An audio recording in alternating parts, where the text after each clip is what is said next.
السلام علیکم ورحمۃ اللہ وبرکاتہ نحمدہ ونصلی علی رسولہ الکریم اما بعد الحمدللہ سیرت النبی کی آج ہماری کلاس نمبر 32 کلاس ہے۔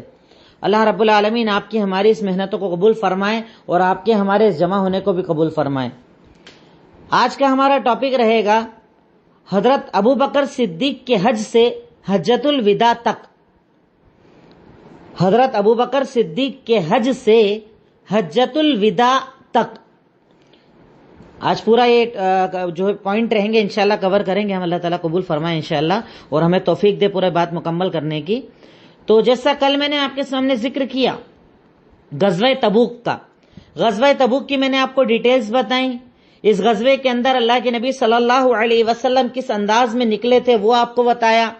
وہاں جانے کے بعد رومیوں کا مرعوب ہو جانا، بھاگ جانا، اور پھر اس کے بعد اللہ کے نبی صلی اللہ علیہ وسلم کا مدینہ ریٹرن آنے کے بعد منافقین کا عذر کرنا، آپ کا ان کو معاف کر کے اللہ کے سپرد کر دینا، 3 صحابہ کرام سے آپ کی ناراضگی کیونکہ انہوں نے سچ بتایا، اللہ کے سپرد فیصلہ کر دیا۔ پھر اللہ رب العالمین نے ان لوگوں کے فیصلے میں سورہ توبہ کے اندر آیتیں نازل کی اور ان تینوں سے اپنی رضامندی کا اظہار کیا اور ان تینوں کو معاف کر دیا، جن کے نام بھی میں نے آپ کو بتائے تھے، کعب بن مالک، ہلال بن امیہ اور مرارہ بن ربی۔ اب اس کے آگے سن 9 ہجری، وہ سن 8 ہجری کی بات تھی آخر کی، سن 9 ہجری ذی القعدہ کے مہینے میں، سن 9 ہجری ذی القعدہ کے مہینے میں اللہ کے نبی صلی اللہ علیہ وسلم نے حضرت ابو بکر صدیق رضی اللہ تعالی عنہ کو امیر بنا کر صحابہ کرام کو حج کے لیے بھیجا۔ یعنی خود آپ نہیں گئے، ابو بکر صدیق کو اپنی جگہ ذمہ دار بنا کر بھیجا، امیر بنا کر بھیجا حج کے لیے کہ آپ لوگوں کو لے کر جائیے، حج کر کے آئیے اور صحابہ کرام کو بھی حج کروائیے۔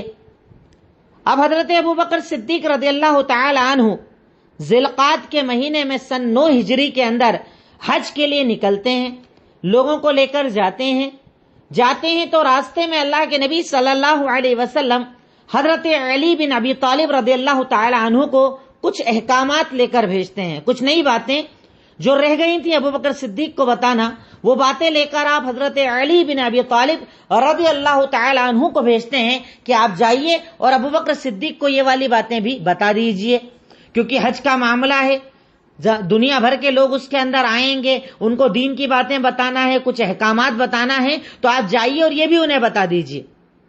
اب حضرت علی بن ابی طالب رضی اللہ تعالی عنہ جب وہاں پہنچتے ہیں اور راستے میں ملاقات کرتے ہیں، جیسے ہی حضرت علی بن ابی طالب کو دیکھتے ہیں اپنی جگہ چھوڑنے لگتے ہیں کہ آپ بتائیے، آپ کو اللہ کے نبی نے حاکم بنا کر بھیجا ہے کیا، امیر بنا کر بھیجا ہے؟ تو میں ہٹ کر آپ امیر بن جائیے، یا آپ کو کوئی حکم دے کر بھیجا ہے؟ دیکھیں صحابہ کرام کے اندر یہ سب باتیں نہیں تھی جو ان کے بعد والوں نے اپنے اندر ڈال لی ہے، اور جس نام پر صحابہ کرام کے نام پر بھی لوگ لڑتے ہیں۔ صحابہ کرام میں اونچ نیچ کا مسئلہ تھا ہی نہیں، بڑے چھوٹے کا مسئلہ تھا ہی نہیں۔ ابو بکر صدیق نے دیکھا کہ علی بن ابی طالب آ رہے ہیں جن کا بہت بڑا مقام اللہ کے نبی کی نظر میں، دیکھتے ہی بولا اب آپ امیر رہو گے یا مجھے امیر رہنا ہے، یعنی کوئی مسئلہ نہیں، آپ امیر بناؤ مامور بناؤ کوئی فرق نہیں پڑتا، تو آپ امیر بنو گے کیا؟ آپ اللہ کے نبی نے یہ بولا ہے؟ کہا نہیں یہ نہیں بولا ہے، مجھے کچھ باتیں لے کر بھیجی ہے کہ وہاں پر جا کر حج میں اعلان کرنا ہے۔ کہا ٹھیک ہے چلیے، اب دونوں سفر پر چلتے ہیں، حج ہوتا ہے، حج کے اندر یہ احکامات دیے جاتے ہیں کہ آپ یہ بتا دیجئے، حضرت ابو بکر صدیق والے حج کے اندر کچھ احکامات جو جاری کیے گئے تھے، کچھ قوانین جو جاری کیے گئے تھے، ان قوانین کو آپ یاد رکھ لیجئے گا یا لکھ لیجئے گا کہ حضرت ابو بکر صدیق رضی اللہ تعالیٰ عنہ اور علی بن ابی طالب سن 9 ہجری کے اندر جب حج کرنے گئے تو اللہ کے نبی نے انہیں کچھ احکامات دیے تھے کہ جا کر آپ مکہ کے اندر اعلان کر دیجئے۔ اب کیا اعلان کرنا ہے؟ سب سے پہلا اعلان یہ کہ اب مشرک مکہ کے اندر داخل نہیں ہوگا، یعنی مکہ حرم ہے اور حرم کے اندر مشرک کافر کی انٹری نہیں ہوگی۔ جیسے آپ نے دیکھا بورڈ لگے ہوئے ہیں کہ مشرک اور کفار کی انٹری نہیں ہے وہاں پر، تو مشرک اور کافر نہیں آئے گا۔ اس سے مراد ہے جو اسلام پر نہ ہو، مسلمان ہو کر مشرک ہے تو اس کو تو کوئی مسئلہ ہی نہیں، آ ہی رہا ہے وہ اندر، لیکن یہاں پر مسئلہ ہے کہ مسلمان نہیں ہے۔ مشرک سے مراد اللہ تعالیٰ کے ساتھ اللہ جیسا بنانے والا اور اسلام پر نہیں ہوتا ہے جو، تو مشرک اور کافر اس سے مراد ہے، تو ان کی انٹری بند کر دی جائے، اب کوئی انٹری نہیں کرے گا۔ دوسری چیز، عرب کے اندر ایک عادت تھی کہ کہ یا تو قریش سے کپڑا لے کر طواف کرو، نہیں تو برہنہ اوپن ہو کر طواف کرو۔ اللہ کے نبی صلی اللہ علیہ وسلم نے کہا کہ برہنہ ہو کر کوئی طواف نہیں کرے گا، یہ دوسرا حکم نازل کیا۔ اب برہنہ ہو کر کوئی طواف نہیں کرے گا، بنا کپڑوں کے طواف نہیں کرے گا۔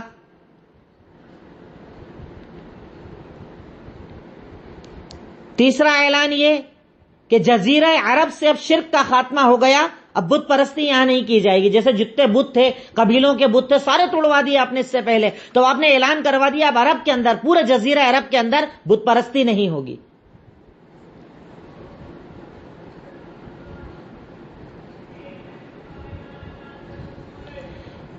جزیرہ عرب سے بت پرستی کا خاتمہ۔ اور چوتھی اور آخری چیز کہ جن لوگوں کے ساتھ ہمارا معاہدہ ہے، معاہدہ ویسا ہی رہے گا جب تک کہ کوئی آگے بڑھ کر ہم سے قتال نہ کرے۔ جیسے کچھ لوگ باقی تھے، کچھ چھوٹے چھوٹے قبیلے جن سے آپ نے جزیہ لے کر بات چیت کر لی تھی، مصالحت کر لی تھی، تو آپ نے کہا جن سے ہمارا جیسا معاہدہ ہے، ایگریمنٹ ہے، ویسا ہی چلے گا جب تک کہ آگے سے ہم پر جنگ نہ کی جائے۔ اب آگے سے اگر تم معاہدے توڑو گے تو پھر ہماری طرف سے جنگ کی جائے گی۔ یہ چار چیزیں حضرت، بڑی بڑی چار چیز بتا رہا ہوں، مطلب میں اس کو یہ نہیں کہہ رہا ہوں کہ صرف چار باتیں بولی تھی، باتیں اور بھی ہو سکتی ہے، پر بیسک چار باتیں جو حضرت ابوبکر صدیق کو جب آپ نے بھیجا تھا تو کی گئی۔ اب اس کے بعد ایک ٹاپک آپ لکھ لیجئے گا، کیونکہ اللہ کے نبی صلی اللہ علیہ وسلم نے جو آخری غزوہ کیا تھا وہ غزوہ تبوک، تو ان جنگوں سے مسلمانوں کو کیا حاصل ہوا، اسلامی جنگوں سے مسلمانوں کو کیا حاصل ہوا، کیونکہ اللہ کے نبی نے اس کے بعد کوئی غزوہ نہیں کیا تھا، لاسٹ غزوہ تھا غزوہ تبوک، اس کے بعد حجۃ الوداع اور اس کے بعد دنیا سے آپ کی رخصتی۔ تو ایک یہ یہاں پر بات آپ لکھ لیں، ایک پوائنٹ لکھ لیں جہاں پر اس کے اندر بھی کچھ پوائنٹ میں آپ کو بتا دوں کہ مسلمانوں کو جنگوں سے کیا حاصل ہوا، اسلامی جنگوں سے مسلمانوں کو کیا حاصل ہوا، کیا فائدہ ہوا۔ تو پہلی چیز یہ پتا چل گیا کہ آپ صرف ایک نبی کی حیثیت سے دنیا میں اس لیے نہیں آئے تھے کہ عبادت سکھائیں، آپ کی ذہانت اور آپ کی قیادت بھی لوگوں کو پتا چل گئی۔ یعنی صرف آپ ایک نبی عبادت کے لیے نہیں تھے، آپ نے دنیاوی معاملات اور قیادت بھی لوگوں کو سکھا دی۔ اس جنگ سے یہ حاصل ہوا، کیونکہ آپ پوری پچھلی جنگوں کو دیکھ لیجئے، بدر کے اندر آپ کی پلاننگ، احد میں آپ کی پلاننگ، خندق کے اندر آپ کی پلاننگ، غزوہ تبوک کے اندر، غزوہ حنین کے اندر آپ کی پلاننگ، ان سب چیزوں سے پتا چلتا ہے کہ آپ کی قیادت کتنی مضبوط تھی، آپ کی سرپرستی کتنی مضبوط تھی، آپ کی ذہانت کتنی مضبوط تھی۔ یعنی اللہ تعالیٰ نے یہ دنیا کو بتا دیا کہ یہ نبی صرف عبادت سکھانے نہیں آئے ہیں، دنیا کے ہر معاملات میں اللہ تعالیٰ نے انہیں آئیڈیل بنایا ہے۔ آپ جیسے چاہیں دیکھیے، اپنے الفاظ میں لکھ لیجئے، کوئی مسئلہ نہیں، ضروری نہیں جو میں بول رہا ہوں وہی الفاظ آپ کو لکھنا ہے، جو الفاظ آپ کو سوٹیبل لگتے ہیں، ایزی لگتے ہیں، آپ لکھ سکتے ہیں، اس کو کوئی مسئلہ نہیں ہے۔ اسلامی جنگوں سے سب سے پہلے یہ حاصل ہوا کہ اللہ کے نبی صلی اللہ علیہ وسلم صرف عبادت سکھانے کے لیے نبی بن کر نہیں آئے تھے، بلکہ ہر معاملات میں آئیڈیل بن کر آئے تھے۔ ٹھیک ہے، یہ آپ نے لکھا ہے، اور کوئی چینج کرنا چاہے ورڈز تو اپنے ورڈز میں بھی آپ لوگ لکھ سکتے ہیں۔ اس سے پتا چل گیا، یعنی لوگوں کو یہ پتا چل گیا کہ آپ کی قیادت کتنی مضبوط ہے، آپ کی ذہانت کتنی مضبوط ہے، آپ کی سوچ کتنی وسیع ہے، یعنی کتنی دور کا آپ سوچتے ہیں، براڈ مائنڈڈ جس کو ہم بولتے ہیں نا، کتنی دور کی آپ سوچ رکھتے تھے۔ تو یہ ساری چیزیں امت کو پتا چل گئی۔ دوسرا مقصد، پورے جزیرہ عرب کے اندر جہاں پر چوری ڈکیتی زمانے بھر کے مسائل عام تھے، زناکاری عام تھی، اسلامی جنگوں سے سارے عرب میں امن قائم ہو گیا۔ اسلامی جنگوں سے سارے عرب میں امن قائم ہو گیا کہ ایک عورت بھی اکیلی سفر کر سکتی تھی، کوئی بھی آدمی سامان لے کر جاتا تھا اسے ڈر نہیں لگتا تھا۔ تو اسلامی جنگوں کا دوسرا فائدہ یہ ہوا کہ سارے جزیرہ عرب کے اندر امن قائم ہو گیا۔ یہ سوال اگر آپ سے کوئی کرے تو اب آپ کو جواب دینا آنا چاہیے، کیونکہ میں نے اسلام کے پہلے کے حالات بھی آپ کو بتائیں اچھی طرح۔ چوری عام تھی، ڈکیتی عام تھی، زناکاری عام تھی، اکیلے آدمی سفر نہیں کر سکتا تھا، پر اسلام آنے کے بعد امن، کیونکہ کئی لوگ اعتراض کرتے ہیں اسلامی جہاد پر کہ جہاد کا مقصد کیا تھا، تو وہ آپ کو پتا ہونا چاہیے کہ جہاد کا مقصد امن ہوتا ہے، نہ کہ پریشان کرنا، لوگوں کو تکلیف دینا۔ وہ آگے اور کلیئر ہو جائے گا پوائنٹ انشاءاللہ، کہ پورے جزیرہ عرب میں امن و امان قائم ہو گیا۔ تیسری چیز، اسلام کے مقابل جتنی طاقتیں تھیں سب ٹوٹ گئیں۔ عرب کے اندر جتنی طاقتیں تھیں، عرب کے باہر کی طاقتیں تو حالانکہ باقی تھی، اور بعد میں ان سے قتال بھی ہوا حضرت عمر کے دور میں، عثمان غنی اور علی ابن ابی طالب کے دور میں، پر عرب کے اندر جتنی طاقتیں تھیں وہ اسلامی جنگوں سے ساری ٹوٹ گئی تھی۔ عرب کے اندر جتنی طاقتیں تھیں وہ ساری ٹوٹ گئی تھیں.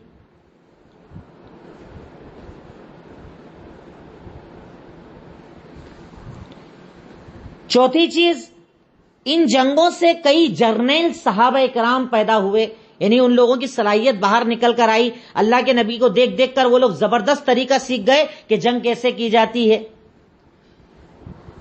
اسلامی جنگوں سے کئی جرنیل صحابہ باہر آئے جنہوں نے آگے چل کر اسلام کا نام روشن کیا.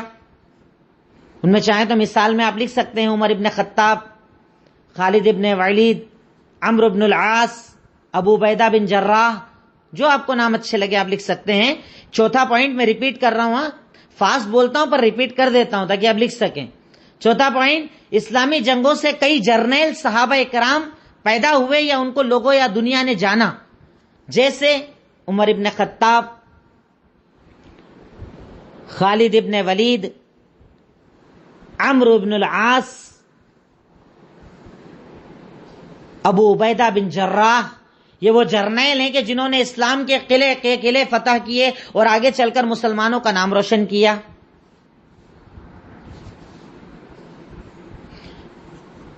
پانچواں پوائنٹ، اسلامی جنگوں نے جنگ کے پرانے طریقوں کو بدل دیا. اس میں کچھ پوائنٹ میں آپ کو لکھواؤں گا، یہ بیسک چیز ہے جس پر لوگ اعتراض زیادہ کرتے ہیں. تو پوائنٹ لکھیے گا، پوائنٹ نمبر 5، اسلامی جنگوں نے پرانی جنگوں کے طریقے بدل دیے. اس میں کچھ پوائنٹ لکھ لیجئے گا. اسلامی جنگوں نے پرانی جنگوں کے طریقے بدل دیے.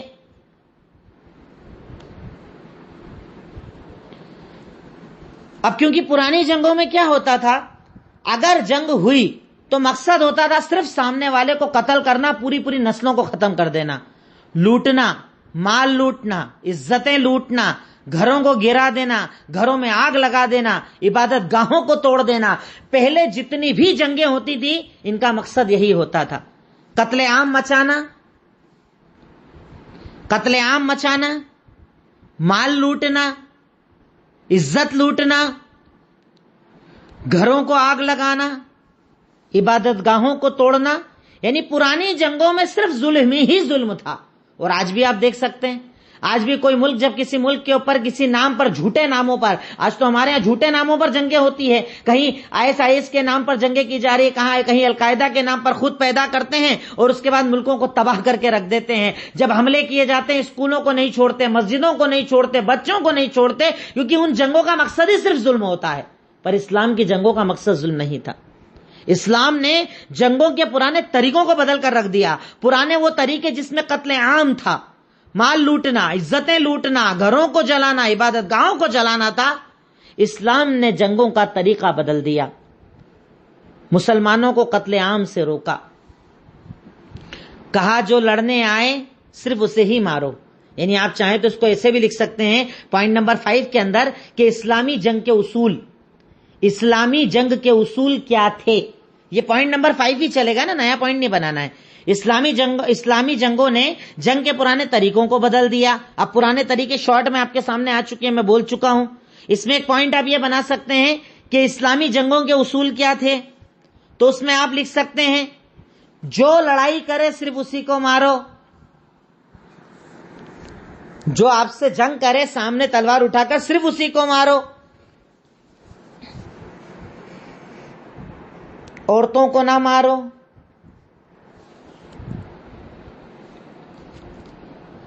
بچوں اور بوڑھوں کو نہ مارو،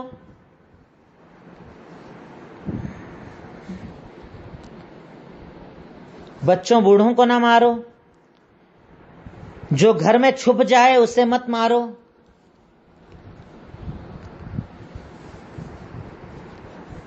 جو ہتھیار پھینک دے اسے مت مارو.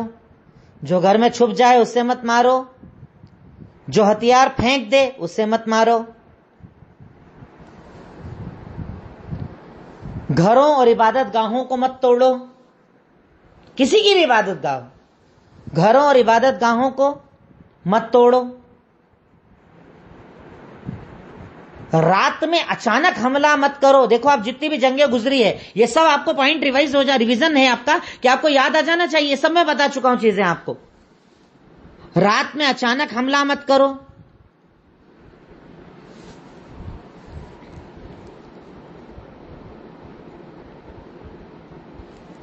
تو اسلامی جنگوں کے کچھ اصول، تقریباً 6 اصول میں نے آپ کو بتا دیے. اصول تو بہت سارے ہیں، آپ لکھیں گے ڈھونڈیں گے تو آپ کو اور زیادہ ملیں گے، پر مقصد یہ ہے کہ بھئی آپ پر جب اعتراض کیا جائے کہ اسلام جہاد جہاد جہاد کی بات کرتا ہے. اب دیکھو جہاد میں کتنے لوگ شہید ہوتے تھے، کتنے مارے جاتے تھے، گنتی کے لوگ، کہیں 60 کہیں 70 کہیں 50 کہیں 30. اپنے یہاں پر تو ایک چھوٹا سا اگر شہر اور گاؤں کے اندر دنگا ہو جائے اس سے زیادہ لوگوں کو جلا ڈالتے ہیں لوگ، کیونکہ اسلامی جنگ کا مقصد قتل و غارت گیری نہیں تھا. اگر ہوتا تو اللہ کے نبی اپنے مقابل کو کبھی نہیں چھوڑتے، سب کو ختم کر ڈالتے، سب کو قتل عام مچا دیتے. اپنے تو دشمنوں کو، مکہ والوں تک کو چھوڑ دیا، کیونکہ جہاد کا مقصد ظلم کرنا نہیں، جہاد کا مقصد انصاف کرنا ہے. یہ بات آپ کو پتا ہونا چاہیے. غیر مسلموں کے جو بڑے بڑے اعتراض ہیں نا آپ کے اوپر، اسلام کے اوپر، ان میں ایک بڑا اعتراض اسلامی جنگوں کے اوپر ہی ہے. اور اسلام نے جنگ کی شکل کو ہی بدل ڈالا، جنگ کے طریقوں کو ہی بدل ڈالا. شہادت کی اگر آپ ٹوٹل نکالنے جاؤ گے بہت، یعنی گنتی کے لوگ شہید ہوئے اور گنتی کے لوگ ہی مارے جاتے، جبکہ اتنے بڑے بڑے لشکر ہزاروں کے آ رہے ہیں اور مرنے والوں کی تعداد 12 15 20 30. کیونکہ جہاد کا مقصد ظلم نہیں، جہاد کا مقصد امن اور عدل ہوتا تھا، انصاف ہوتا تھا، ظالم کے ہاتھ کو پکڑنا ہوتا تھا، مظلوموں کی مدد ہوتا تھا، توحید کا قیام ہوتا تھا. اللہ کے نبی کی جنگوں کا مقصد نہ ظلم تھا، نہ مال لوٹنا تھا، نہ دنیا بنانا تھا. یہ مقصد دنیا نہیں سمجھتی، اسی لیے آج جہاد پر لوگ اعتراض کرتے ہیں. یہ کچھ پوائنٹ میں نے صرف بتائیں، آپ چاہو تو اس کی اور زیادہ ڈیٹیل کر سکتے ہو، اور زیادہ سرچ کر سکتے ہو، اور آپ کو انشاءاللہ جب ڈھونڈنے جاؤ گے تو چیزیں بہت ملے گی. کئی اسکالرس نے اس کے بارے میں لکھا ہے، میں تو جتنی چیز میرے ذہن یا سامنے وہ بتا رہا ہوں، پر اسکالرس نے تو ڈھیر چیزیں اس کے اوپر لکھی ہے اسلامی جنگوں کے اوپر. تو آپ چاہیں تو خود بھی سرچ کر کے اس پوائنٹس کو اور بڑا کر سکتے ہیں، اپنے اسائنمنٹ کو اور بڑا کر سکتے ہیں انشاءاللہ. اب اس کے آگے بڑھیں گے تو اگلا پوائنٹ آئے گا وفود کا آنا. وفود کا آنا، پہلے میں نے آپ کو بتایا تھا کہ اللہ کے نبی نے صحابہ اکرام کو خطوط لے کر بھیجا تھا، لیٹرز لے کر بھیجا تھا، ٹھیک ہے. اب جب وہ آپ نے خطوط بھیجے تو اس کے جواب میں جو آتے ہیں اسے وفد کہا جاتا ہے، کہ باہر کے لوگ آپ کے پاس آ کے اسلام قبول کر رہے تھے، انہیں وفود کہا جاتا تھا. وفود کا آنا یعنی ایک نیا ٹاپک ہے. میں نے بتایا حج ابو بکر صدیق کا حج بتایا، اس کے بعد اسلامی جنگوں کے فائدے بتائے، پھر اسلام نے جنگ کے اصول بتائے، وہ آپ کو بتا دیا. پھر اس کے بعد میں بتا رہا ہوں وفود، واو فا واو دال، وفد ہوتا ہے ایک، وفود ہوتے ہیں بہت سارے. واو فا واو دال، وفود کا آنا. اور اس کا جو ہے سن 7 ہجری سے 9 ہجری کے درمیان کنٹینیو آئے تھے یہ لوگ. ایسا نہیں کہ ایک بارگی میں آئے تھے. میں کنٹینیو کوئی چیز بتاتا ہوں اس لیے تاکہ آپ کو یاد رہے، ورنہ آنے کا سلسلہ ایسا نہیں کہ ایک ہی سال میں ہو گیا تھا. سن 7 ہجری سے لے کر 9 اور 10 ہجری تک آتے رہے تھے یہ لوگ. 10 ہجری تک بھی آپ لکھ سکتے ہیں. سن 7 سے سن 10 ہجری تک وفود کا سلسلہ چلا. الگ الگ ایریے، قبیلے اور کچھ ملکوں کے بھی لوگ آپ کے پاس آئے اور انہوں نے آ کر اسلام قبول کیا تھا. میں صرف ان کا نام آپ کو بتاؤں گا، اس کی ڈیٹیل نہیں بتاؤں گا، صرف نام بھی لکھ لیں گے تو بہت ہے آپ کے لیے. وہ بھی مشہور کے بتاؤں گا، ورنہ وفد تو بہت آئے تھے. سب سے پہلا وفد ہے وفد عبد القیس. وفد عبد القیس، وفد کا مطلب سمجھ گئے نا آپ، کہ وفد مطلب ہوتا ہے کہ آپ صلی اللہ علیہ وسلم کے خطوط گئے، ملکوں کے اندر اسلام کی دعوت گئی، کچھ لوگ مسلمان ہوئے، پھر انہوں نے لوگوں کو اسلام بتایا، پھر جو لوگ مسلمان ہونا چاہتے تھے وہ اللہ کے نبی کے پاس آتے تھے اور آپ کے ہاتھ پر بیعت کرتے تھے، اسے وفد کہا جاتا تھا. وفد آتے تھے آپ کے پاس، آنا، آپ سے ملنا، آپ سے دین سیکھنا اور جا کر اپنی قوم کو سکھانا، یہ وفود ہوا کرتے تھے، وفد ہوا کرتے تھے. تو مشہور وفد تھا وفد عبد القیس. دوسرا تھا وفد دوس قبیلے سے وفد آیا تھا، جس سے طفیل بن عمرو الدوسی کا میں نے پہلے واقعہ آپ کو بتا دیا ہے. وہ آئے تھے اور مسلمان ہو کر چلے گئے تھے، انہوں نے پھر قوم کو دعوت دی تو ان کے ذریعے لوگ آئے اور مسلمان ہوئے اور اللہ کے نبی کے ہاتھ پر بیعت کی. تو وفد دوس. اس کے بعد وفد صدا، صاد دال الف اور حمزہ، وفد صدا یا صدا، کچھ بھی لکھ سکتے ہیں، صدا یا صدا. وفد عبد القیس، وفد صدا، پھر وفد عزرا، وفد عزرا عین ذال را گولتا عزرا، پھر وفد ثقیف، وفد ثقیف، وفد یمن، یمن سے بھی کچھ لوگ آئے اور مسلمان ہوئے، وفد نجران، وفد یمن، نجران کے نصرانی آئے، اللہ کے نبی کے ہاتھ پر بیعت کی، وفد یمن آیا، یمن کے لوگ آئے، اللہ کے نبی کے ہاتھ پر بیعت کی، وفد یمن، وفد نجران، وفد ہمدان. کیونکہ اب یہ جو ہے اسلامی دعوت جو تھی نا، وہ عرب کی دعوت نہیں بچی تھی، اب یہ دعوت جو ہے وہ سب طرف، چاروں طرف پھیلنا شروع کر دیتی ہے. یہ دلیل تھی اس بات کی. وفد ہمدان کے بعد وفد حنیفہ. کچھ وفود کا صرف میں نے نام آپ کو بتایا ہے نا، زیادہ نہیں بتا رہا ہوں، بہت سارے وفد آئے تھے نہیں تو. اور آخری لکھ لیجئے 9 نمبر پر وفد طئی، قبیلہ طئی، جس کا میں کل بھی ذکر کر چکا ہوں، عدی بن حاتم کا قبیلہ، حاتم طئی جس کو کہا جاتا ہے ہمارے یہاں. وفد طئی، توئی یہ اور پھر حمزہ آتا ہے، وفد طئی. یہ کچھ وفود صرف میں نے آپ کو بتائے تاکہ آپ کو ایک ذہن میں رہے کہ اللہ کے نبی صلی اللہ علیہ وسلم نے خطوط بھیجے تھے تو اس کا جواب کیا آیا. کئی سوال ہو سکتا ہے نا دماغ میں، تو آپ کو یاد رہنا چاہیے کہ جو خطوط بھیجے تھے اس کے جواب کے اندر لوگوں نے اسلام قبول کرنا شروع کیا. اور جو میں کل آپ کو صورت بتا چکا ہوں، اذا جاء نصر اللہ والفتح ورأیت الناس يدخلون فی دین اللہ افواجا، کہ آپ لوگوں کو دیکھیں گے فوج در فوج اسلام میں آئیں گے. اور ہوا بھی. فتح مکہ کے لیے آپ جا رہے تھے، کتنے لوگ تھے آپ کے ساتھ؟ 10,000. غزوہ تبوک کے لیے آپ گئے تھے، لوگ کتنے ہو گئے؟ 30,000. اور اب جو ٹاپک آ رہا حجۃ الوداع، اس میں آپ کے ساتھ تھے تقریباً 1,40,000. یعنی ان 3-4 سالوں کے اندر دیکھیے کیا زبردست طریقے سے اسلام پھیلا تھا کہ فوج در فوج لوگ اسلام کے اندر آ رہے تھے. یہ یقیناً اللہ کے نبی کی دعوت کی کامیابی تھی، آپ کے دعوت کے انداز کی کامیابی تھی، اسلام کی سچائی تھی، اسلام کی حقانیت تھی کہ لوگ فوج در فوج اسلام کو قبول کر رہے تھے. اب انہی پوائنٹس کے بعد صرف ایک پوائنٹ اور لکھ لیجئے گا کہ اس دور کے اندر 2 لوگوں نے نبوت کا دعویٰ کرا تھا. یعنی اللہ کے نبی کے بالکل آخری دور میں 2 لوگوں نے نبوت کا دعویٰ کیا تھا. ان کا نام صرف آپ لکھ لیں، کیونکہ ان کا قتل تو بعد میں ہوا تھا، آگے چل کر ہوا تھا. صرف نام لکھ لیں تاکہ دھیان رہے کہ 2 لوگوں نے اللہ کے نبی کے سامنے بھی نبوت کا دعویٰ کیا تھا، اور آج تک لوگ کر رہے ہیں. جیسے قادیانی نے ہمارے یہاں کیا، ابھی کچھ لوگ نئے نئے چلے ہیں، ان کی باتوں سے تو ایسی لگ رہا ہے کہ آگے چل کے یہ بھی نبوت کے دعوے کرنے والے ہیں، جو صحابہ کرام کی شان میں گستاخیاں کر رہے ہیں، صحابہ کرام پر کیچڑ اچھالتے ہیں، دن بھر بیٹھ کر ویڈیوز کے اندر جھوٹ بولتے ہیں، حدیثوں کے جھوٹے حوالے دیتے ہیں. یہی وہ لوگ ہیں جب زیادہ باریکی میں جاتے ہیں تو نبوت تک کے دعوے کر ڈالتے ہیں، کیونکہ ان کو مطلب ہے صرف فالوورز سے. یہی مسئلہ ہوا تھا مرزا غلام احمد قادیانی کے ساتھ بھی. بہر کے اللہ کے نبی کے دور میں بھی اینڈ کے وقت میں 2 لوگوں نے نبوت کا دعویٰ کر دیا تھا.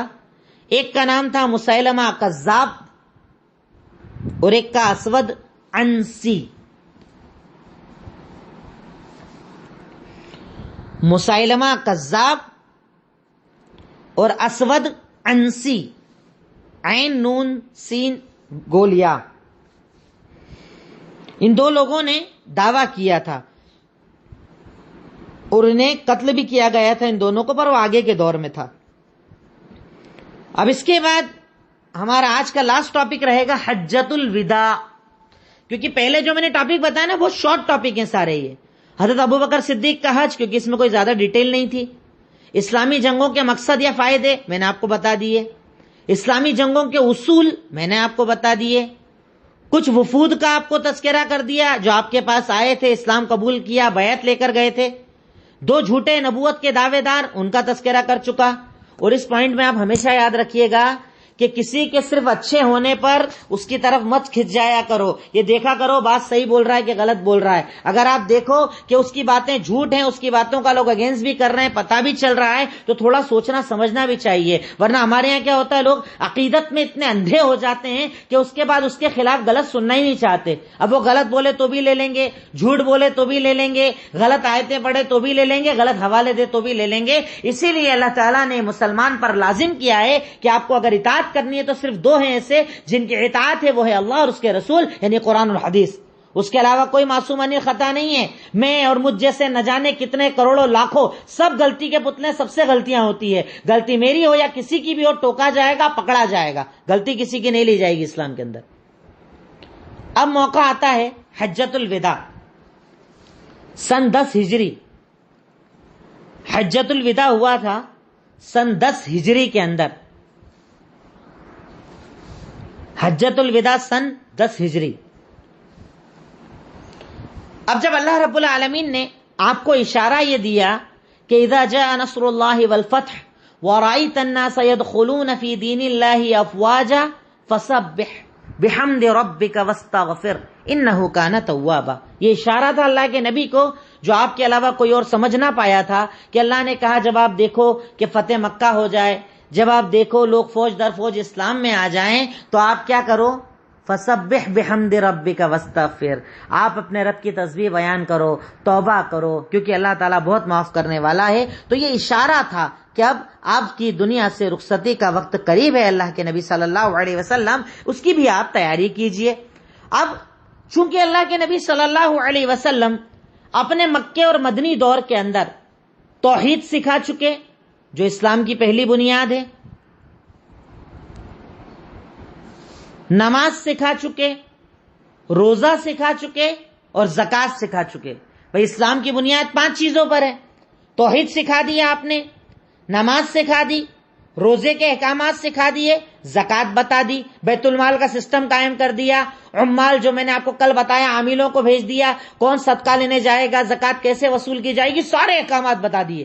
اب صرف ایک چیز بچی تھی جو آپ کو امت کو سکھانا تھی، وہ تھا آخری اسلام کا رکن حج.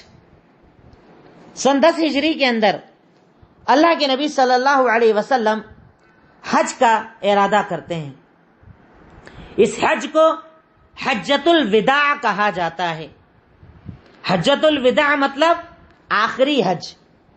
اب بتائیے کہ اللہ کے نبی صلی اللہ علیہ وسلم نے اس سے پہلے بھی حج کیے تھے؟ نہیں، ایک ہی حج کیا آپ نے. پر اس حج کو حجۃ الوداع کیوں کہا گیا؟ بھئی جب آپ نے ایک ہی حج کیا، حجۃ الوداع تب کہا جائے 8-10 حج کیے ہوں اور اس کے بعد والا آخری حج ہو تو آپ بولو ہاں بھائی آخری حج تھا.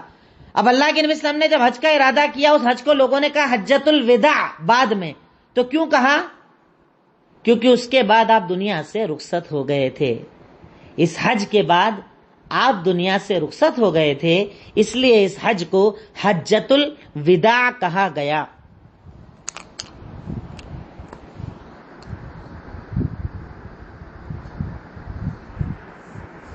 اس لیے اس حج کو حجۃ الوداع کہا گیا کیونکہ اس حج کے بعد کچھ ہی مہینوں کے بعد آپ دنیا سے رخصت ہو گئے تھے، اس لیے اس حج کو حجۃ الوداع کہا گیا.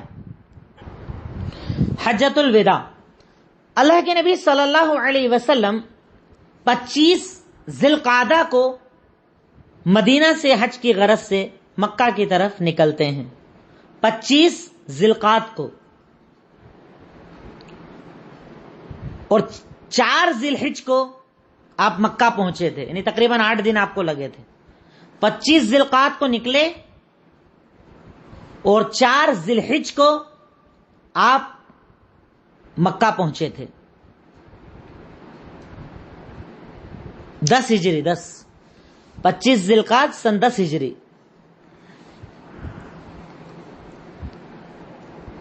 ذی القعدہ سن 10 ہجری کو آپ نکلے اور 4 ذی الحج کو آپ مکہ پہنچے. اب آپ 25 تاریخ کو اپنے گھر سے پہلے نکلے. گھر سے نکلنے کے بعد مدینہ والوں کی میقات ہے ذوالحلیفہ. آپ ذوالحلیفہ پہنچے.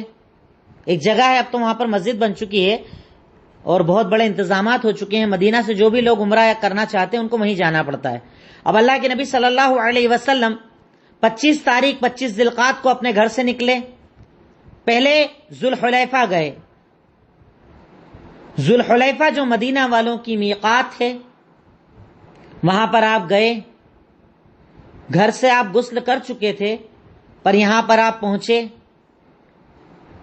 یہاں آنے کے بعد سب سے پہلے حضرت عائشہ صدیقہ رضی اللہ تعالی عنہا نے آپ کے پورے بدن پر عطر لگایا، سر میں اور داڑھی پر بھی عطر لگایا. عطر لگانے کے بعد آپ نے احرام پہنا. اس سے پتہ چلتا ہے کہ احرام پہننے کے بعد عطر لگانا منع ہے، پر عطر بدن پر لگا کر احرام پہننا منع نہیں ہے. پہنا جا سکتا بلکہ سنت ہے، لگانا چاہیے. اللہ کے نبی صلی اللہ علیہ وسلم کے جسم اطہر پر حضرت عائشہ صدیقہ رضی اللہ تعالی عنہا نے خوشبو لگائی، عطر لگایا، داڑھی پر بالوں پر لگایا. اس کے بعد آپ نے احرام پہنا. احرام پہننے کے بعد یہاں سے آپ نے حج کی نیت کی.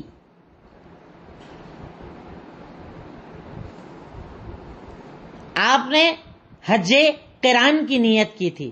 حج کی 3 شکلیں ہوتی ہیں, آپ چاہیں تو لکھیں, چاہیں تو صرف سن لیں اس کو. حج جو ہوتا ہے وہ 3 طرح کا ہوتا ہے. ایک ہوتا ہے حج قران, ایک ہوتا ہے حج افراد, اور ایک ہوتا ہے حج تمتع. حج جو ہوتا ہے وہ 3 طرح کا ہوتا ہے, حج افراد, حج قران اور حج تمتع. یعنی ایک افراد ہوتا ہے جس میں صرف حج کیا جاتا ہے, عمرہ نہیں ہوتا ہے. ایک قران ہوتا ہے جس کے اندر حج اور عمرہ دونوں ہوتا ہے, پر حاجی احرام نہیں کھولتا. صرف سن لیجیے آپ ان ڈیٹیل کو. اور ایک ہوتا ہے حج تمتع, جس کے اندر حاجی جاتا ہے, جیسے ہمارے انڈیا والے کرتے ہیں, یہاں سے جا کر پہلے عمرہ کرتے ہیں, احرام کھول دیتے ہیں, پھر 8 تاریخ کو دوبارہ احرام پہنتے ہیں اور حج کرتے ہیں. اس حج کو حج تمتع کہا جاتا ہے. اور حج قران کے اندر حاجی جاتا ہے, عمرہ کرتا ہے, پر احرام نہیں کھولتا ہے. اسی احرام سے وہ حج بھی کرتا ہے. اور حج افراد کرنے والا ڈائریکٹ حج کرتا ہے, صرف طواف کرتا ہے, عمرہ نہیں کرتا ہے. اب اللہ کے نبی صلی اللہ علیہ وسلم نے جو حج کیا تھا وہ حج قران تھا. آپ نے حج قران کی نیت کی, کیونکہ اسلام کے اندر ایک عمل, یہ اکیلا ایسا عمل ہے کہ جس کے لیے نیت منہ سے کرنا پڑتی ہے, بولنا پڑتا ہے, ورڈ ٹو ورڈ بولنا پڑتا ہے. آپ کو حج کرنا ہے تو آپ بولیں گے اللہم لبیک حجتن, عمرہ کرنا ہے تو بولیں گے اللہم لبیک عمرتن, بولنا پڑتا ہے, ورڈ ٹو ورڈ بولنا پڑتا ہے. اللہ کے نبی صلی اللہ علیہ وسلم ذوالحلیفہ آئے, بدن پر خوشبو لگائی گئی, اس کے بعد حج کا ارادہ اور نیت کی, احرام پہن لیا, پھر نیت کی, اور تلبیہ پڑھتے ہوئے قصوہ سواری پر بیٹھ گئے. قصوہ نام کی جو آپ کی سواری تھی اس پر بیٹھ گئے, اور آپ نے جو حج کی نیت کی تھی وہ حج قران تھا, حج قران تھا. اب اللہ کے نبی صلی اللہ علیہ وسلم سفر کا آغاز کرتے ہیں, یہاں سے مکہ کی طرف چلتے ہیں, رکتے چلتے 4 ذی الحجہ کو آپ مکہ پہنچتے ہیں. مکہ پہنچنے کے بعد سب سے پہلے اللہ کے نبی صلی اللہ علیہ وسلم, چونکہ آپ کا حج قران تھا, آپ سیدھے حرم میں جاتے ہیں.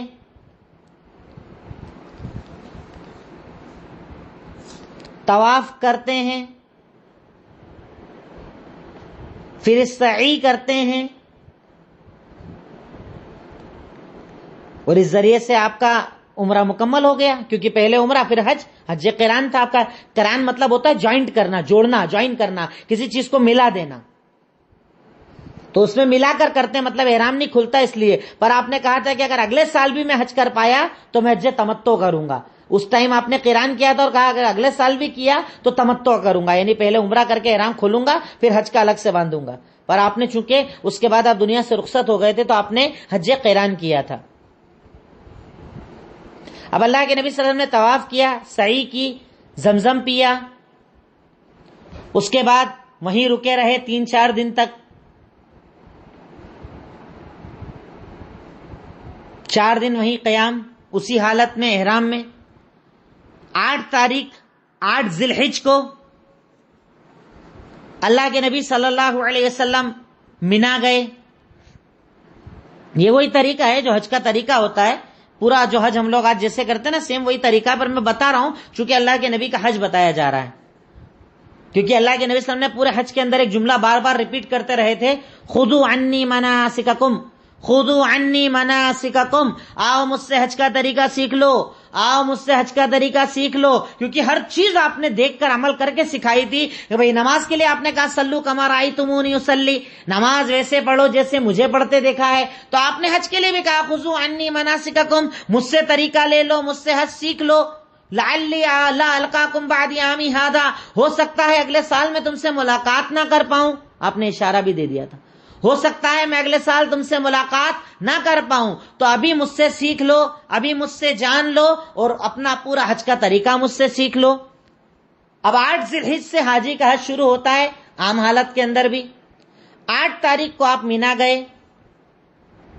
مینا کے اندر کوئی عمل نہیں ہوتا ہے, کوئی عمل نہیں کیا جاتا ہے, بس مینا کے اندر 5 نمازیں اپنے اپنے وقت پر قصر کر کے پڑھی جاتی ہیں. آپ نے وہاں پر، کیونکہ فجر پڑھ کے تو آپ مکہ سے نکلے تھے، مینا گئے 8 تاریخ کو، وہاں پر ظہر، عصر، مغرب، عشاء اور 9 تاریخ کی فجر، یہ 5 نمازیں پڑھی۔ 8 تاریخ کو فجر پڑھ کر مکہ سے گئے اور ظہر، عصر، مغرب، عشاء اور 9 تاریخ کی فجر کی نماز آپ نے مینا کے اندر پڑھی۔ 9 تاریخ کی فجر پڑھنے کے بعد آپ عرفہ کے میدان کی طرف گئے، جو آج حاجی جاتا، سیم یہی طریقہ ہم لوگوں کا ہوتا ہے۔ 9 تاریخ عرفہ کے میدان میں آپ گئے، نمرہ نام کی جگہ جہاں پر آج مسجد بنائی گئی ہے، وہاں پر آپ کا خیمہ لگایا گیا تھا، وہاں پر آپ نے قیام کیا اور وہاں پر ظہر اور عصر کی نماز ایک ساتھ 2 رکعت پڑھائی۔ ایک ساتھ نماز ہوتی ہے، الگ الگ نہیں ہوتی ہے، وہاں پر ظہر اور عصر کو ایک ساتھ آپ نے پڑھایا۔ اس کے بعد آپ نے ایک عظیم الشان خطبہ دیا تھا، جیسا کہ ایک ہوتا ہے نا کہ اگر کسی کو پتا چل جائے کہ اب میں دنیا سے رخصت ہو رہا ہوں تو وصیت کرتا ہے، ایسا کرنا ایسا کرنا، آخری باتیں جو بتائی جاتی ہیں نا، اس انداز کا اللہ کے نبی نے خطبہ دیا تھا۔ بڑا عظیم، بڑا بلیغ، بڑا دعوت و تبلیغ اور ہر چیز سے بھرا ہوا یہ خطبہ تھا جو اللہ کے نبی صلی اللہ علیہ وسلم نے 9 ذی الحجہ کو عرفہ کے میدان میں یہ خطبہ دیا تھا۔ آپ صلی اللہ علیہ وسلم نے اس خطبے کے اندر کئی چیزیں مسلمانوں کو سکھائیں، کئی چیزیں دین کے تعلق سے انہیں بتائیں کہ یہ کرنا ہے اور یہ نہیں کرنا ہے۔ کچھ باتیں میں آپ کے سامنے ذکر کرتا ہوں اس خطبے کی، جو آپ چاہیں تو لکھ سکتے ہیں کہ حجۃ الوداع کے خطبے میں اللہ کے نبی نے کیا باتیں کہیں یا کیا سکھایا تھا۔ سب سے پہلا پوائنٹ جو آپ نے بتایا کہ تمہارا مال اور تمہاری جان تمہارے اوپر حرام ہے، یعنی نہ اپنے مال اور جان پر حملہ کرنا، نہ کسی اور کے مال اور جان پر حملہ کرنا، یہ تمہارے اوپر حرام ہے، کہ تمہاری مال اور تمہاری جان تمہارے اوپر حرام ہے، یعنی اپنے مال اور جان کی حفاظت کرنا اور دوسروں کے بھی مال اور جان کی حفاظت کرنا، کسی پر حملہ مت کرنا، کسی کے جان اور مال پر حملہ مت کرنا۔ تمہاری مال اور تمہارے جان تمہارے اوپر حرام ہے، خود کے بھی حرام اور دوسروں کے بھی حرام۔ دوسری چیز آپ نے بتائی کہ جاہلیت کی جو بھی رسمیں تھی وہ سب میں اپنے پیروں تلے روندتا ہوں، یعنی اب جاہلیت کی رسمیں نہیں چلیں گی، اب اسلام چلے گا۔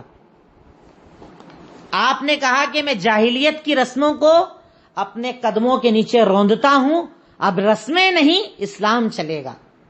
دیکھو کتنی بڑی بات ہے، اور ہمارے عمل دیکھو کتنے اس کے خلاف ہیں۔ اللہ کے نبی بول رہے ہیں کہ اب رسمیں ختم، اب اسلام چلے گا، اور آج بھی ہمارے یہاں پر اسلام کے نام پر رسمیں چلائی جاتی ہے۔ شادی بیاہ کے موقع پر غیروں کی رسمیں، انتقال کے موقع پر غیروں کی رسمیں، عجیب عجیب چیزیں سننے میں آتی ہے۔ شادی میں آپ دیکھو ایسے ایسے عمل کرتا ہے مسلمان جس کا اسلام سے تعلق ہی نہیں ہے، اور اس کے بعد اس کو بولتا ہے یہ تو رسم ہے، یہ تو رسم ہلدی ہے، یہ تو بارات کی رسم ہے، یہ تو فلاں رسم ہے، یہ تو فلاں رسم ہے، اور اللہ کے نبی بول رہے ہیں کہ میں رسموں کو روندنے کے لیے آیا ہوں، میں رسموں پر عمل کرنے کے لیے نہیں آیا ہوں۔ یہ جہالت کی رسمیں ہیں، جیسے آج ہماری عدت کے اندر رسمیں بنا دی گئی ہیں، آسمان نہیں دیکھ سکتے صاحب، دھوپ نہیں دیکھ سکتے آپ، ارے عورت کو کیا آپ ظلم کر رہے ہیں عورت کے اوپر؟ یہ سب غیروں کی رسمیں ہیں۔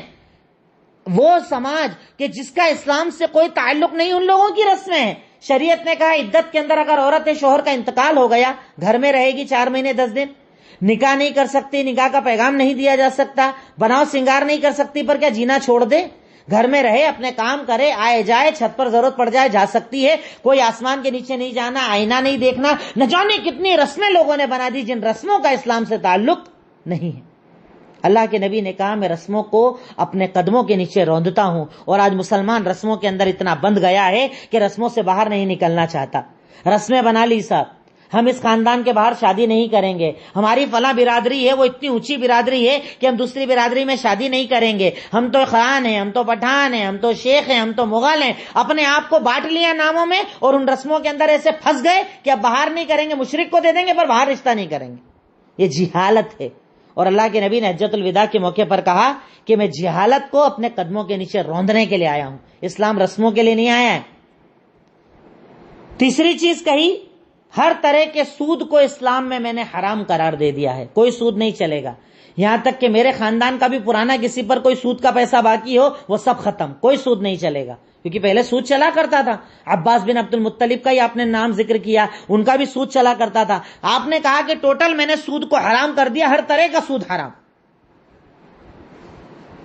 چوتھی چیز بتائی، عورتوں کی حفاظت کرو، عورتوں کے حقوق ادا کرو، عورتوں کے بارے میں بتایا۔ لوگ بولتے ہیں کہ ہمارے یہاں عورتوں کو ادھیکار نہیں دی گئے، اور یہاں پر آخری حج کے خطبے کے اندر اتنے عظیم وقت پر اللہ کے نبی عورتوں کا حق بتا رہے ہیں۔ فاتقوا اللہ فی النساء، عورتوں کے بارے میں اللہ سے ڈرو، کیونکہ اللہ تعالیٰ تم سے عورتوں کے بارے میں سوال کرے گا، خاص طور سے بیوی کے بارے میں، یہاں اسپیشلی بیوی کے بارے میں کہا گیا ہے۔ عورتوں کی حفاظت کرو، اور ساتھ میں آپ لکھ لیجئے کہ بیوی کے حقوق کی حفاظت کرو، کیونکہ تم نے اللہ کے نام پر انہیں حلال کیا ہے، اور اللہ کے نام پر وہ تمہاری ہوئی ہیں، کیونکہ اللہ کا نام ہی تھا۔ بھئی آپ سے قاضی نے یہی تو کہا تھا، کیا ان کو آپ نے اپنے نکاح میں قبول کیا تو خطبہ نکاح تو پڑھا تھا، اللہ کے نام پر آپ نے حلال کیا ہے، تو اللہ تعالیٰ کہتا ہے بیویوں کے حق ادا کرنا، کیونکہ ان کو تم نے اللہ کے نام پر حلال کیا ہے۔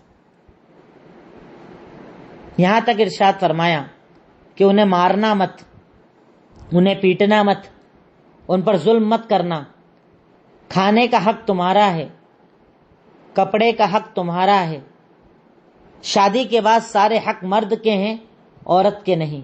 افسوس ان مردوں پر جو یہ سارے حقوق عورتوں سے پورے کرواتے ہیں۔ گاڑی وہ لائے گی، گھر وہ دلائیں گے، بیڈ روم وہ تیار کروائیں گے، کپڑے وہ دلوائیں گے، اور اللہ کہہ رہا ہے یہ تیرا حق ہے، اس کا حق نہیں ہے۔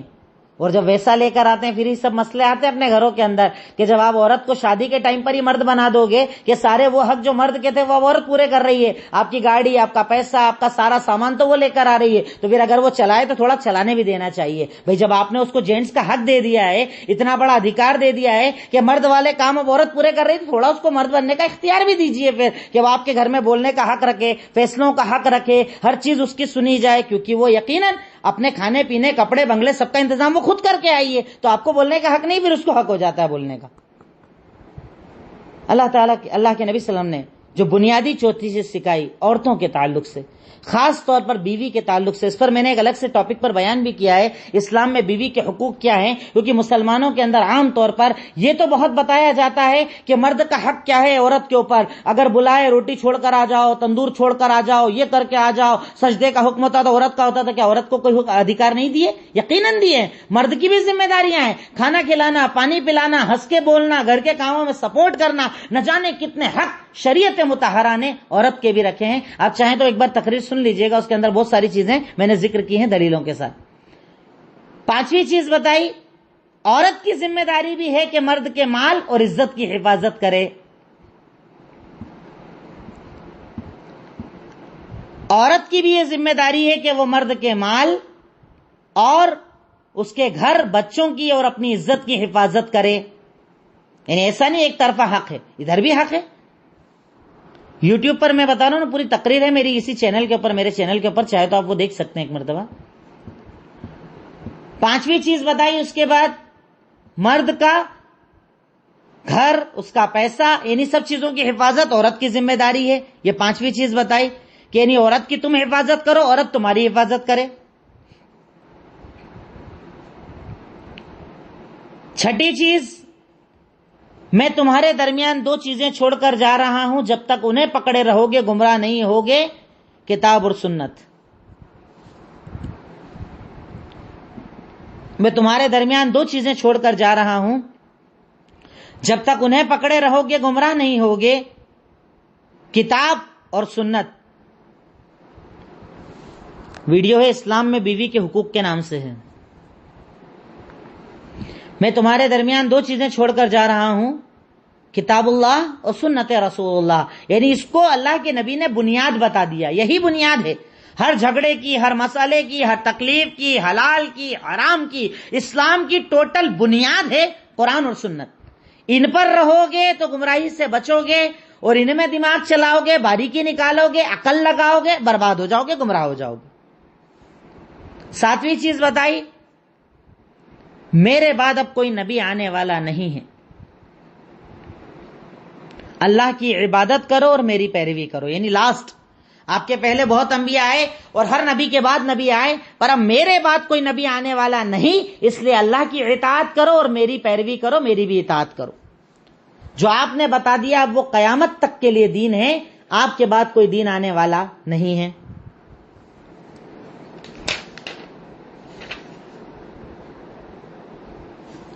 اس کے بعد 8ویں چیز بتائی 5 وقت کی نمازیں ادا کرنا. 9ویں چیز رمضان کے روزے رکھنا، اور 10ویں چیز زکوٰۃ ادا کرنا. ایک ساتھ لکھ لو، الگ الگ لکھ لو، جیسا لکھنا ہو.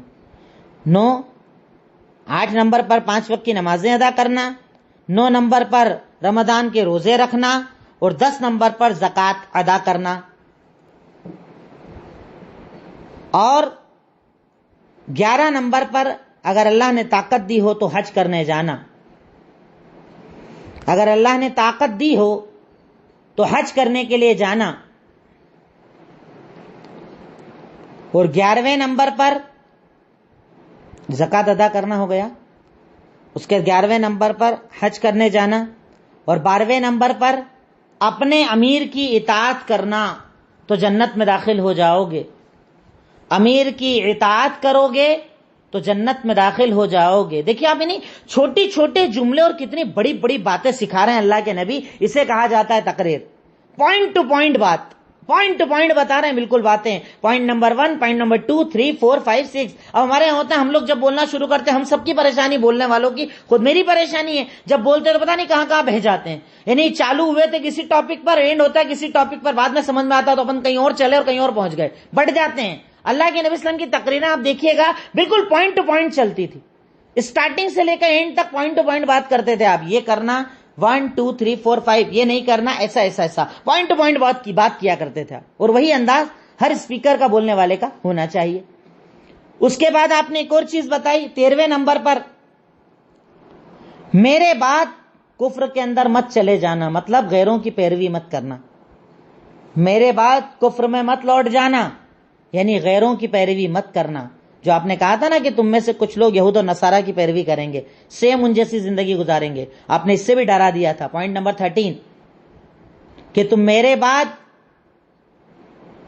غیروں کی پیروی مت کرنا، کفر میں مت چلے جانا. اور آخری چیز جو بتائی آپ نے 14 نمبر، سب سے بڑی دعوت، سب سے بڑی بات جو آپ نے انسانیت کو سکھائی وہ یہ کہ اے لوگوں سنو، کسی گورے کو کسی کالے پر، کسی عربی کو کسی عجمی پر کوئی عزت نہیں. یعنی اسلام میں اونچ نیچ نہیں ہے. 14 نمبر پر آپ لکھیے گا، اسلام میں اونچ نیچ نہیں ہے، کوئی بڑا چھوٹا نہیں ہے. اسلام میں بڑا وہ ہے جس کا تقوی زیادہ ہے. پوائنٹ لکھ لیجئے، پھر میں اس کو ڈیٹیل کر دیتا ہوں، کلیئر کر دیتا ہوں.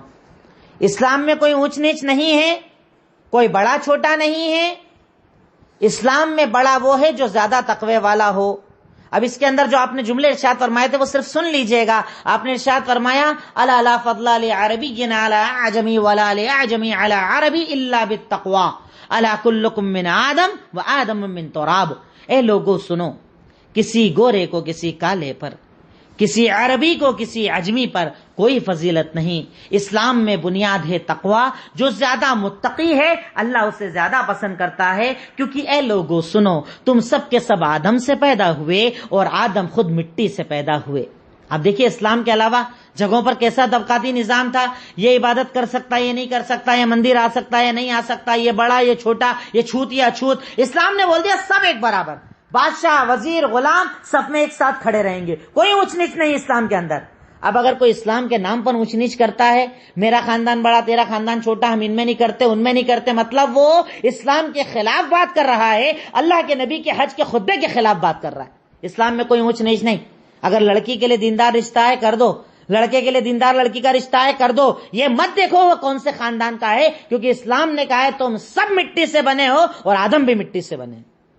اسلام میں اونچ نیچ نہیں، اسلام میں رنگ برادری نہیں، اسلام میں کسی بنیاد پر اونچ نیچ نہیں. اسلام میں چلتا ہے تو بس تقوی، اس کے علاوہ کوئی چیز نہیں چلتی. اب یہ سب باتیں جب اللہ کے نبی نے کر دی تب اللہ نے سورہ مائدہ کی آیت نمبر 3 نازل کی.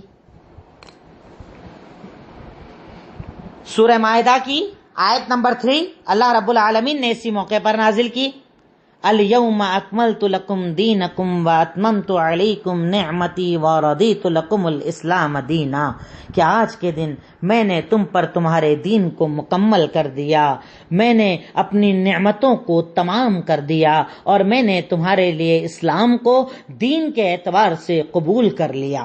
یعنی اب میں نے سب قبول کر لیا، سب قبول کر لیا، جو دے دیا وہ دین، جو بتا دیا وہ دین۔ اس سے یہ بات پتہ چلتی ہے کہ اللہ کے نبی کی موجودگی میں اللہ نے جو دین مکمل کیا ہے نا، اللہ اسے ہی پسند کرتا ہے۔ اب اس کے بعد اس میں نمازیں ڈال دو، روزے ڈال دو، عبادتیں ڈال دو، کچھ بھی ڈال دو اچھائی کے نام پر، اگر اللہ کے نبی نے عمل نہیں کیا تو اللہ اسے پسند نہیں فرماتا ہے، اسے بدعت کہا جاتا ہے۔ چاہے اچھا نظر آئے، چاہے پیارا نظر آئے، پر اگر اللہ کے نبی کی دلیل موجود نہیں تو اللہ تعالیٰ اسے قبول کرنے والا نہیں ہے۔ اب آپ نے یہ خطبہ دیا، میں نے بہت شارٹ میں بتایا آپ کو، خطبہ بہت ڈیٹیل ہے یہ، مطلب اس کے اندر ایک ایک پوائنٹ کے اوپر اپن بات کریں گے تو ماشاءاللہ ایک ایک گھنٹے اپن بات کریں گے، اتنے سارے پوائنٹس ہیں، آپ خود دیکھ لیجئے گا ہر پوائنٹ میں کتنی ڈیٹیل ہے، پر میں شارٹ پوائنٹ ٹو پوائنٹ بات کر رہا ہوں تاکہ باتیں آپ کے ذہن میں رہ جائے۔ نیکسٹ اس کے بعد خطبہ مکمل کیا اللہ کے نبی نے، اب تھوڑا اکیلے ہو گئے، اور جب تک سورج ڈوبنے کا وقت نہ ہو گیا کنٹینیو عرفہ کے میدان میں دعا کرتے رہے، رو رو کر گڑ گڑا کر اللہ تعالیٰ سے دعائیں مانگتے رہے۔ جب سورج ڈوبنے کا وقت ہو گیا، بنا مغرب پڑھے مزدلفہ کی طرف گئے، اور مزدلفہ کے میدان میں جا کر مغرب اور عشاء کی نماز کو جمع کر کے پڑھا۔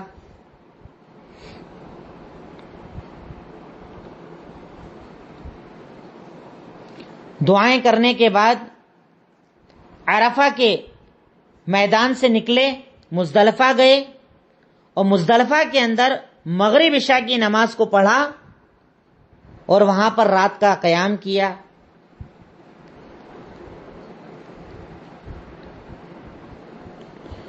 مزدلفہ کے میدان میں رات کو آپ نے قیام کیا۔ پھر اگلے دن 10 تاریخ کو مینا کی طرف واپس گئے۔ 10 تاریخ کو صبح جو اصل دن ہوتا ہے، جو قربانی والا دن ہوتا ہے نا، اس دن آپ دوبارہ مینا آئے، اور حاجی سارے یہی عمل کرتا ہے جو اللہ کے نبی نے ہمیں سکھائے۔ 10 تاریخ کو اللہ کے نبی مینا میں آئے۔ مینا آنے کے بعد سب سے پہلے بڑے شیطان کو کنکری ماری،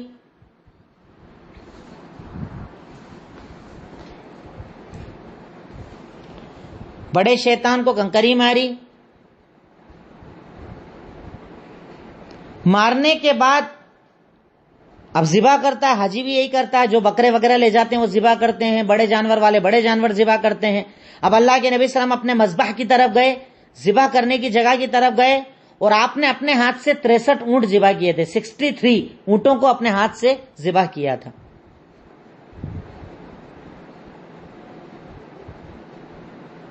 63 اونٹ اپنے ہاتھ سے ذبح کیے۔ ذبح کرنے کے بعد یہ 10 تاریخ اور اس کے بعد کے 3 دن 11، 12، 13 مینا میں ہی رکے، اور روزانہ تینوں شیطان کو کنکری مارتے رہے۔ 11، 12، 13 ایام تشریق جسے کہا جاتا ہے، ذی الحج کے جو 3 دن ہوتے ہیں، حاجی بھی اس میں مینا کے اندر رکتا ہے، آپ وہاں پر رکے، اور 3 دن تک آپ نے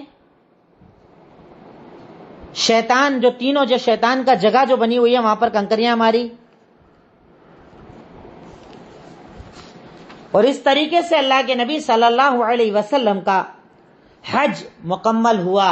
اس پورے حج کے اندر آپ نے لوگوں کو ترغیب دی، لوگوں کو دین سکھایا، باتیں سکھائی، عبادت سکھائی، حج کا طریقہ سکھایا، حلال حرام بتایا، برابر ہر دن ایام تشریق میں بھی آپ لوگوں کو نصیحتیں کرتے رہے، دین بتاتے رہے، اور یہاں پر اللہ کے نبی صلی اللہ علیہ وسلم کا حجۃ الوداع جسے ہم کہتے ہیں وہ مکمل ہوا۔